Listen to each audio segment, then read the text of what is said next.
آیت نمبر 159 جی 1 کا 60۔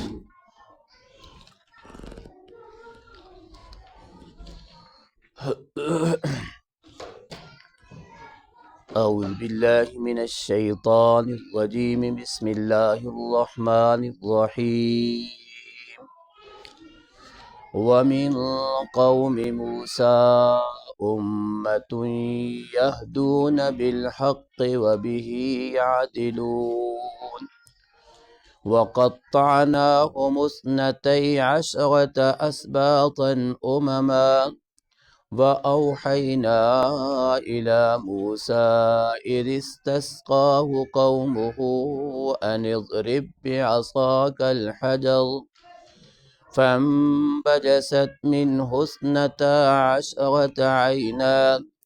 قد علم كل أناس مشربهم وظللنا عليهم الغمام وأنزلنا عليهم المن والسلوى كلوا من طيبات ما رزقناكم وما ظلمونا ولكن كانوا أنفسهم يظلمون۔ ومن قوم موسیٰ، اور موسیٰ علیہ السلام کی قوم میں سے امتن ایک جماعت، ایک گروہ ایسا بھی تھا، یہدونا جو راستہ دکھاتا تھا، بالحق حق کا، وبہ اور اس کے ساتھ، یعدلون وہ انصاف بھی کرتے تھے۔ آج یہ ایک آیت ہی پڑھتے ہیں، آگے تھوڑا سا لمبا ہو جائے گا۔ پیچھے حضرت موسیٰ علیہ السلام کا قصہ چل رہا تھا تفصیل سے، اور پھر بیچ میں وَرَحْمَتِي وَاسِعَتْ كُلَّ شَيْءٍ فَسَأَكْتُبُهَا لِلَّذِينَ يَتَّقُونَ، اس رحمت کے اندر داخل ہونے کے لیے 3 شرطیں ذکر کی گئی تھیں۔ یتقون کہ جو اللہ سے ڈرتے ہیں، وَيُؤْتُونَ الزَّكَاةَ اور جو زکوٰۃ ادا کرتے ہیں، اور یعنی ہماری آیتوں کے ساتھ ایمان رکھتے ہیں۔ پھر آگے اللہ رب العزت نے ان لوگوں کا پتہ دیا تھا کہ جو ان شرائط کے اوپر پورا اترنے والے تھے، الذین یتبعون الرسول النبی الامی الذی یجدونہ مکتوبا عندہم فی التوراۃ والانجیل، تو ان شرائط کے اندر پورا اترنے والے جو آپ صلی اللہ علیہ وسلم نبی امی کے اوپر ایمان لانے والے تھے، ان کی کامیابی اور کامرانی کے لیے ذکر کیا۔ پھر کل کے سبق کے اندر ہم نے آپ صلی اللہ علیہ وسلم کے ہماگیر پوری کائنات اور قیامت تک کے لیے آپ کی نبوت کا سلسلہ پڑھا کہ آپ صلی اللہ علیہ وسلم کو آخری نبی بنا کر بھیجا گیا، اور آپ صلی اللہ علیہ وسلم کی یہ شریعت قیامت تک کے لیے رہے گی، اب کسی اور نبی نے نہیں آنا۔ اس کے اندر ہم نے کل گفتگو کی تھی۔ اب پھر آپ صلی اللہ علیہ وسلم کے ختم نبوت کا ذکر کر کے قرآن پھر جو ہے وہ عود کرتا ہے موسیٰ علیہ السلام کے قصے اور ان کی قوم کی طرف۔ پہلے جہاں تک جو پڑھا تو تقریباً اکثر موسیٰ علیہ السلام کی گمراہی، موسیٰ علیہ السلام کی قوم کی گمراہی، اور اسی طرح موسیٰ علیہ السلام کی قوم کی کج روی اور ان کے غلط عقائد، غلط نظریات کا ذکر تھا۔ اب قرآن مجید موسیٰ علیہ السلام کی قوم میں سے ان افراد کا، اس جماعت کا ذکر کرتا ہے کہ جو ماشاءاللہ ان اہل کتاب میں سے نیک تھے اور حق کا راستہ بتانے والے تھے، اور اعلیٰ درجے کے اس وقت کے منصف اور عادل تھے، منصف بھی تھے اور عادل بھی تھے۔ اللہ رب العزت ان لوگوں کا ذکر کرتا ہے کہ وَمِن قَوْمِ مُوسَىٰ، کہ موسیٰ علیہ السلام کی قوم میں سے بھی ایک گروہ، ایک جماعت ایسی تھی کہ جو یہودونا، کہ جو راستہ دکھاتی تھی حق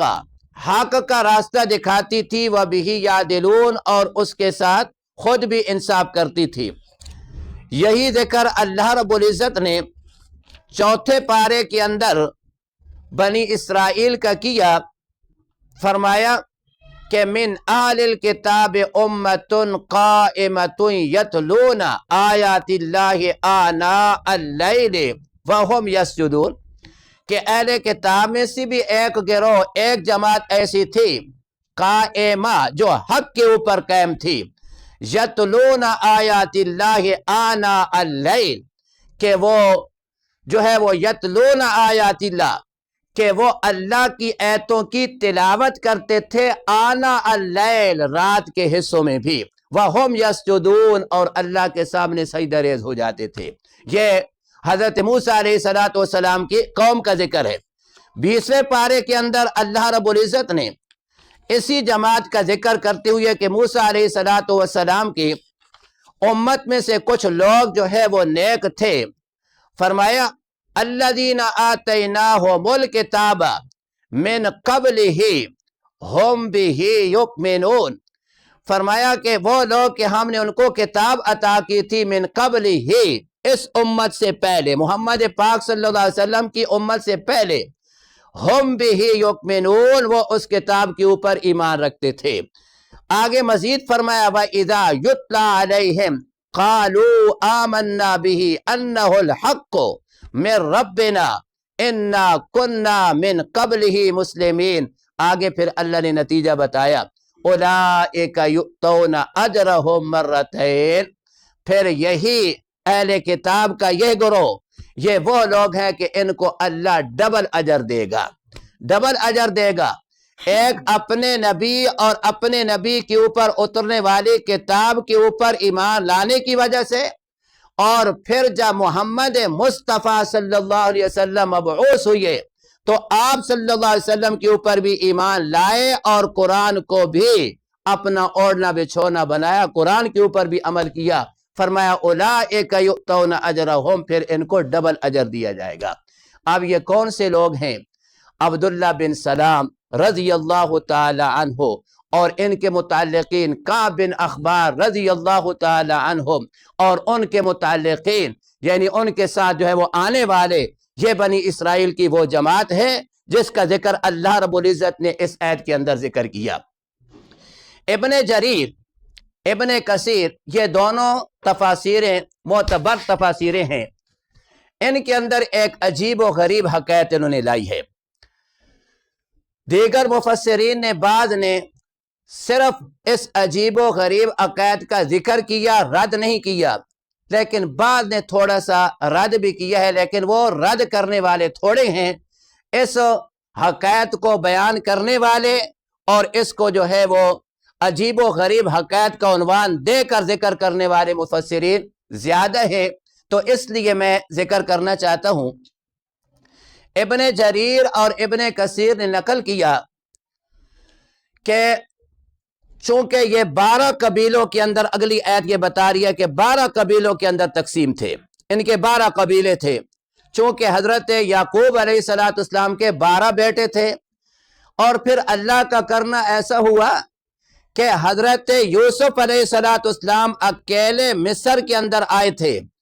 اور پھر جب یہاں سے یہاں آئے تو اللہ نے اس کو اتنا بڑھایا کہ یہ بڑے بڑے 12 قبیلے بن گئے۔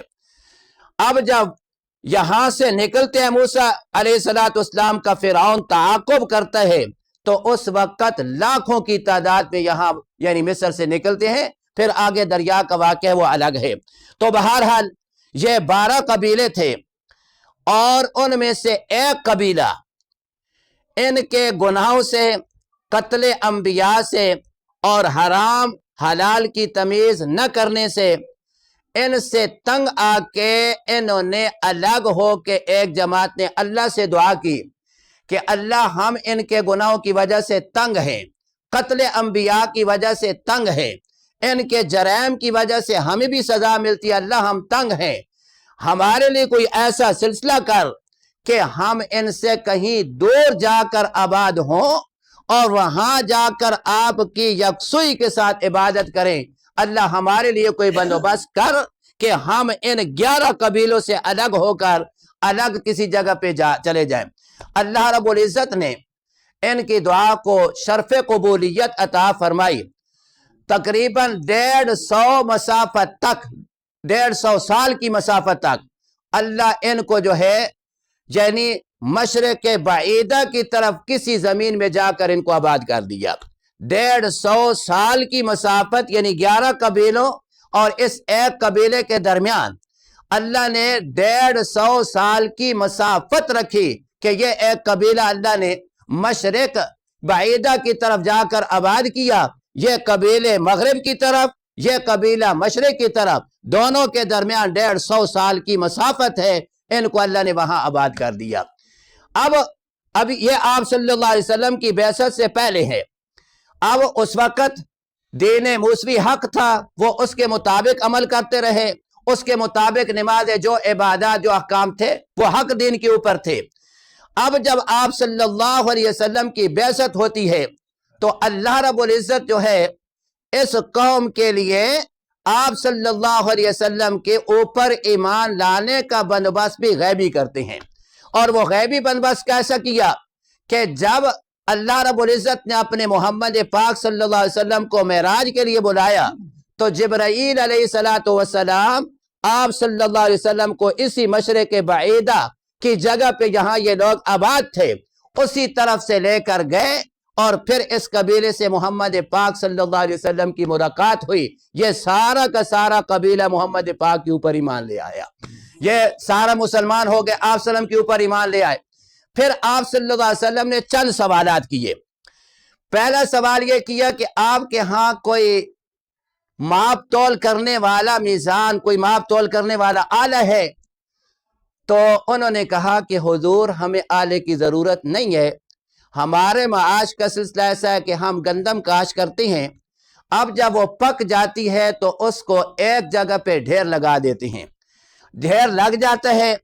اب جتنی جس کو ضرورت ہوتی ہے وہ لے کے آتا ہے، پکاتا ہے، کھاتا ہے، لے کے آتا ہے، پکاتا ہے، کھاتا ہے، ہمیں تولنے کی ضرورت نہیں ہوتی، ہمیں ماپ چاپ کرنے کی ضرورت نہیں ہوتی، تو اس لیے ہمارے پاس پیمانہ نہیں ہے، پیمانے کی ضرورت بھی نہیں ہے۔ پھر آپ صلی اللہ علیہ وسلم نے پوچھا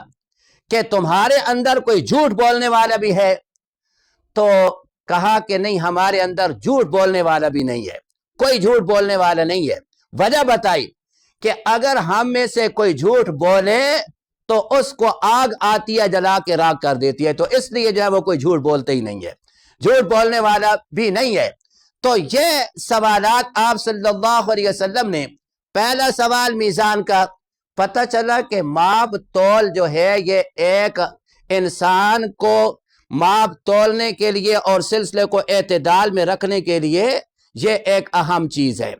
اس لیے اللہ رب العزت نے حدید کا ذکر بھی کیا کہ حدید کو بھی ہم نے اتارا، والمیزان، اور میزان کو بھی ہم نے اتارا،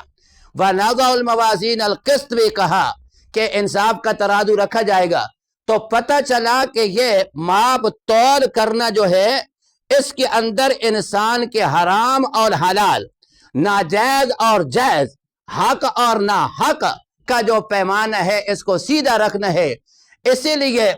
ایک قوم جس کا نام قوم شعیب ہے، لہذا وہ ماپ تول کے اندر کمی پیشی کرنے کی وجہ سے تباہ و برباد ہو گئی، اور بھی گناہ تھے لیکن مین جو گناہ تھا تو ان کا ماپ تول کے اندر جو ہے وہ کمی کرنا تھا۔ خود آپ صلی اللہ علیہ وسلم کا طریقہ ماپ تول کے اندر یہ تھا۔ امام ترمذی رحمۃ اللہ علیہ نے ذکر کیا کہ آپ صلی اللہ علیہ وسلم جا رہی ہیں اور ایک آدمی تول کر دے رہا ہے، اب یہ مجھے یاد نہیں ہے کہ آپ کے لیے تول کے دے رہا ہے یا کسی کے لیے تول کے دے رہا ہے۔ آپ صلی اللہ علیہ وسلم نے فرمایا کہ بھائی تھوڑا سا جو ہے وہ زیادہ کر تاکہ دینے والا جو ہے وہ پلڑا جھک جائے، یعنی تھوڑا سا اضافہ کر کے دیا کر۔ تو اس سے پتہ چلا کہ آپ صلی اللہ علیہ وسلم حکم دے رہے، امر کا صیغہ ہے وہاں، اس امر کے صیغے کے اندر کہا کہ بھائی تھوڑا سا زیادہ ڈال تاکہ جو ہے وہ جھک جائے۔ پتہ چلا کہ میں زیادہ دوں گا تو میرا فائدہ ہوگا، لیکن اس کا حق میری طرف رہ گیا تو مجھے کل قیامت کے دن ادا کرنا پڑے گا۔ کیوں؟ میں جو دے رہا ہوں نا زیادہ، تو میں خوشی سے دے رہا ہوں، یہ میری خوشی ہے، لیکن جس کا حق میں لے رہا ہوں نا، کم دے رہا ہوں، تو وہ اس نے پیسے مجھے پورے دیے ہیں، لیکن میں اس کو کم دے رہا ہوں تو اس کی خوشی شامل نہیں ہے، اس کا خالصتاً حق میں مار رہا ہوں۔ اس لیے میری زیادتی میرے لیے کل قیامت کے دن میرے لیے جو ہے وہ نجات کا ذریعہ بنے گی، میرے لیے ثواب کا ذریعہ بنے گی، میں نے خوشی سے دیا ہے، لیکن اس کا جو لوں گا تو یہ میرے لیے جہنم کا ذریعہ بن سکتی ہے۔ اس لیے فرمایا کہ بھائی تھوڑا سا زیادہ دیا کرو۔ اور خود آپ صلی اللہ علیہ وسلم کا طریقہ یہ تھا کہ جس سے قرض لیتے تھے، اب قرض لینے کے بعد جب واپس کرتے تھے تو آپ صلی اللہ علیہ وسلم یعنی طوعاً، کرہن نہیں، طوعاً اپنی خوشی کے ساتھ جو ہے وہ یعنی 10,000 دیا تو آپ صلی اللہ علیہ وسلم جو ہے وہ اس کو 12,000 1,000 یعنی 11,000 یعنی زیادہ دیتے تھے۔ یہ سود میں بھی نہیں آتا، چونکہ سود تو وہ ہوتا ہے کہ آپ ابتداءً معاملے کو چکاتی ہیں کہ بھئی اتنا دے رہا ہوں لہذا واپسی میں جب دو گے تو اتنا زیادہ ہوگا، یہ تو سود ہے۔ لیکن اگر میں نے قرض لیا، قرض لینے کے بعد اپنی خوشی سے اگر کوئی زیادہ دے دیتا ہوں تو اس میں سود نہیں ہے۔ اور فائدہ کیا ہے؟ اگر میں نے آج ٹائم پہ دے دیا، زیادہ دے دیا، جس کو میں نے دیا اس کے بعد میں اگر 10 مرتبہ بھی مانگوں گا تو وہ مجھے دے گا، وہ مجھے دے گا۔ لیکن اگر میں اس کو ٹال مٹول کرتا رہوں گا اور اس کو جو ہے وہ اس طرح ذلیل کرتا رہوں گا، اس کے گھر میں پیسے پڑے ہوں گے، میں منتیں کروں گا، دوبارہ وہ مجھے نہیں دے گا۔ تو آپ صلی اللہ علیہ وسلم کا یہ طریقہ تھا کہ جب لیتے تھے واپسی میں زیادہ دیتے تھے، واپسی میں زیادہ دیتے تھے۔ تو بہرحال وہ اس قوم کا، اس قبیلے کا اللہ رب العزت نے یہ سلسلہ کیا کہ جبرائیل علیہ السلام آپ صلی اللہ علیہ وسلم کو وہاں لے گئے اور پھر وہاں آپ صلی اللہ علیہ وسلم کے ساتھ انہوں نے ایمان لایا۔ آپ صلی اللہ علیہ وسلم نے چند سوالات کیے، ایک میزان کا کیا اور دوسرا آپ صلی اللہ علیہ وسلم نے ان سے جو ہے وہ جو جھوٹ کا کیا۔ تو پتہ چلا کہ یہ جھوٹ بھی بری خصلت ہے، جھوٹ بھی بری خصلت ہے کہ آپ نے ان سے جھوٹ کا پوچھا کہ تم میں کوئی جھوٹ بولنے والا بھی ہے، حالانکہ اور بھی آپ صلی اللہ علیہ وسلم سوال کر سکتے تھے لیکن جھوٹ کا بولا۔ اسی لیے قرآن مجید کے اندر اللہ نے فرمایا کہ وَكُونُوا مَعَ الصَّادِقِينَ کہ سچوں کے ساتھ کھڑے ہو جاؤ، سچوں کے ساتھ جو ہے اس کے ساتھ تعاون کرو۔ اور اللہ فرماتا ہے اِنَّ اللَّهَ مَعَ الصَّادِقِينَ کہ بے شک اللہ کی مدد جو ہے وہ سچوں کے ساتھ ہوتی ہے۔ حدیث میں آپ صلی اللہ علیہ وسلم نے فرمایا اِنَّ الصِّدْقَ يُنْجِي وَالْكَذِبَ يُهْلِكُ کہ بے شک سچائی انسان کو جو ہے وہ نجات دلاتی ہے اور جھوٹ انسان کو تباہ کر دیتا ہے، جھوٹ انسان کو ہلاک کر دیتا ہے۔ اور معراج کی ایک حدیث میں آپ صلی اللہ علیہ وسلم جب معراج پہ گئے تو وہاں ایک آدمی کو دیکھا۔ آج میں بڑے شوق سے، بڑے فخر سے اور بڑے جو وہ دلیری کے ساتھ جھوٹ بولتا ہوں، جھوٹ بول کر پھر فخر بھی کرتا ہوں، لوگوں کو بتاتا بھی ہوں، لیکن یہ کبیرہ گناہ ہے۔ حدیث میں آتا ہے کہ جب آپ صلی اللہ علیہ وسلم وہاں گئے تو کچھ لوگوں کو دیکھا بڑے سخت عذاب کے اندر مبتلا ہیں، اور ان میں سے ایک آدمی ایسا تھا کہ یہ جبڑے کینچی کے ساتھ دو مطلب چیری جاتی، پھر درست ہو جاتی، پھر چیری جاتی، پھر درست ہو جاتی۔ پوچھا گیا جبرائیل علیہ السلام سے، آپ نے پوچھا کہ یہ کون سا ایسا آدمی ہے کہ اتنا سخت عذاب دیا جا رہا ہے؟ فرمایا کہ حضور یہ وہ آدمی ہے کہ دنیا میں جھوٹ بولتا تھا، یہ جھوٹ کی سزا مل رہی ہے، جھوٹ کی سزا۔ تو اس لیے انسان سچ کو اپنا جو ہے وہ مطلب طریقہ بنائے، سچ کو اپنا جو ہے وہ مطلب لازم پکڑے، جھوٹ کے ساتھ وقتی تھوڑا سا، وہ بھی میں فائدہ نہیں کہتا، لیکن وقتی تھوڑا سا دل کو سکون ہو جاتا ہے، لیکن بعد میں جو نقصانات ہیں وہ بہت زیادہ ہیں۔ اور سچائی وقتی تھوڑی سی پریشانی ہوتی ہے۔ کعب بن مالک رضی اللہ تعالیٰ عنہ کا احادیث کے اندر لمبا ذکر ہے، غزوہ تبوک میں جو پیچھے رہ گئے تھے، پھر اللہ رب العزت نے سچائی کی وجہ سے کعب بن مالک کو وہ مقام عطا کیا کہ آپ صلی اللہ علیہ وسلم نے جب توبہ کا، یعنی ان کے بارے میں اللہ نے قرآن نازل فرمایا، جب وہ قرآن کی آیات نازل ہوئیں تو آپ صلی اللہ علیہ وسلم نے کعب بن مالک کو بلایا، کہا کہ کعب جب سے آپ کو آپ کی والدہ نے پیدا کیا اس وقت سے لے کر جتنا خوشی والا دن اللہ نے آج آپ کو دیا، اس وقت سے لے کر کوئی خوشی کا دن آپ کی زندگی میں نہیں آیا۔ کہ آپ کے حق میں اللہ نے قرآن نازل کیا۔ حضرت کعب رضی اللہ تعالیٰ عنہ کی آنکھوں سے آنسو آ گئے، اور پھر کہا کہ اللہ کے حضور میں جانتا ہوں کہ یہ سب کو جو کچھ ملا سچ کی وجہ سے ملا، اب میں آپ کے ساتھ وعدہ کرتا ہوں کہ جب تک زندگی ہے کبھی جھوٹ نہیں بولوں گا، کبھی جھوٹ نہیں بولوں گا، یہ سارا کچھ جو کچھ ملا یہ سچ کی وجہ سے ملا۔ تو دیکھو تھوڑی سی نہیں تھی، کافی پریشانی، 50 راتیں، 50 حدیث میں آتا ہے 50 راتوں تک آپ صلی اللہ علیہ وسلم نے بائیکاٹ کر دیا، صحابہ نے بائیکاٹ کر دیا، یہاں تک کہ جاتی ہیں سلام دیتی ہیں تو کوئی جواب بھی نہیں دیتا۔ کہتی ہیں کہ میرا پھپھی چچا زاد حضرت قتادہ رضی اللہ تعالیٰ عنہ کے ساتھ میری بڑی محبت تھی، چچا زاد بیٹا تھا، میری بڑی محبت تھی، میں ایک مرتبہ تنگ آیا کہ کوئی یعنی وہ زمین میرے لیے ایک اجنبی بن گئی، میں یہ سمجھتا تھا کہ یہ وہ زمین ہے ہی نہیں اور یہ وہ لوگ بھی نہیں ہے، کوئی اور لوگ ہیں۔ آخر تنگ ہو کر میں ان کے جو ہے وہ باغ کے اندر گیا، پنانگا اور اندر گیا، میں نے حضرت کعب اپنے چچا کے بیٹے کو کہا کہ السلام علیکم یا کعب، کوئی جواب نہیں، خاموشی ہے۔ پھر میں نے جو ہے وہ سلام کیا، کوئی جواب نہیں، خاموشی ہے۔ پھر میں نے سلام کیا تو میں نے کہا کہ کعب میں اللہ کے اوپر بھی ایمان رکھتا ہوں، اللہ کے پیارے پیغمبر کے اوپر بھی ایمان رکھتا ہوں، میں کوئی کافر تو نہیں ہو گیا، کوئی مرتد تو نہیں ہو گیا کہ آپ میرے سلام کا جواب بھی نہیں دیتے ہو۔ کہتے ہیں صرف انہوں نے اتنا کہا کہ اللہ عالم بمرادی، بس اتنا کہا۔ کہتے ہیں میں جب واپس آیا تو میری آنکھوں سے آنسو جاری ہو گئے کہ اتنا ہو گیا کہ کوئی بولنے کے لیے تیار نہیں اور کوئی جو ہے وہ ہمارے سلام کا جواب دینے کے لیے تیار نہیں۔ کہتے ہیں 50 راتیں اس طرح تنگی کے اندر گزارے، اور قرآن کہتا ہے کہ وَضَاقَتْ عَلَيْهِمُ الْأَرْضُ بِمَا رَحُبَتْ، کہ زمین باوجود کشادہ ہونے کے ان کے اوپر تنگ ہو گئی۔ ظاہر بات ہے اب ہم 10-12 بیٹھے ہیں، ایک آدمی کے ساتھ کوئی سلام بھی نہ کرے، کوئی کلام بھی نہ کرے، اور اس علاقے میں بیچارہ پھرے جس کے ساتھ جائے وہ کوئی سلام کرنے کے لیے جواب نہ دے، تو اب ظاہر بات ہے آدمی تنگ ہو جاتا ہے۔ تو بہرحال 50 راتیں گزارنے کے بعد پھر اللہ نے جب توبہ قبول کی تو اللہ رب العزت نے اسی سچ کی بدولت، تو اس لیے آپ صلی اللہ علیہ وسلم نے پوچھا کہ تم میں سے کوئی جھوٹ تو نہیں بولتا؟ کہا کہ نہیں، کوئی جھوٹا نہیں ہے۔ وجہ یہ ہے کہ جب کوئی جھوٹ بولے تو پھر آسمان سے آگ آتی ہے، اس کو جلا دیتی ہے۔ تو وَمِن قَوْمِ مُوسَىٰ أُمَّةٌ يَهْدُونَ بِالْحَقِّ وَبِهِ يَعْدِلُونَ، اور وہ خود بھی اس کے ساتھ جو ہے وہ انصاف کرتے تھے۔ اللہ رب العزت عمل کی توفیق عطا فرمائے۔ الحمدللہ رب العالمین والعاقبۃ للمتقین والصلاة والسلام علی سید الرسل وخاتم الانبیاء۔ اللہم اعنا علی ذکرک وشکرک وحسن عبادتک، اللہم لا مانع لما اعطیت ولا معطی لما منعت ولا ينفع ذا الجد منک الجد، اللہم انک عفو کریم تحب العفو فاعف عنا تحب العفو فاعف عنا۔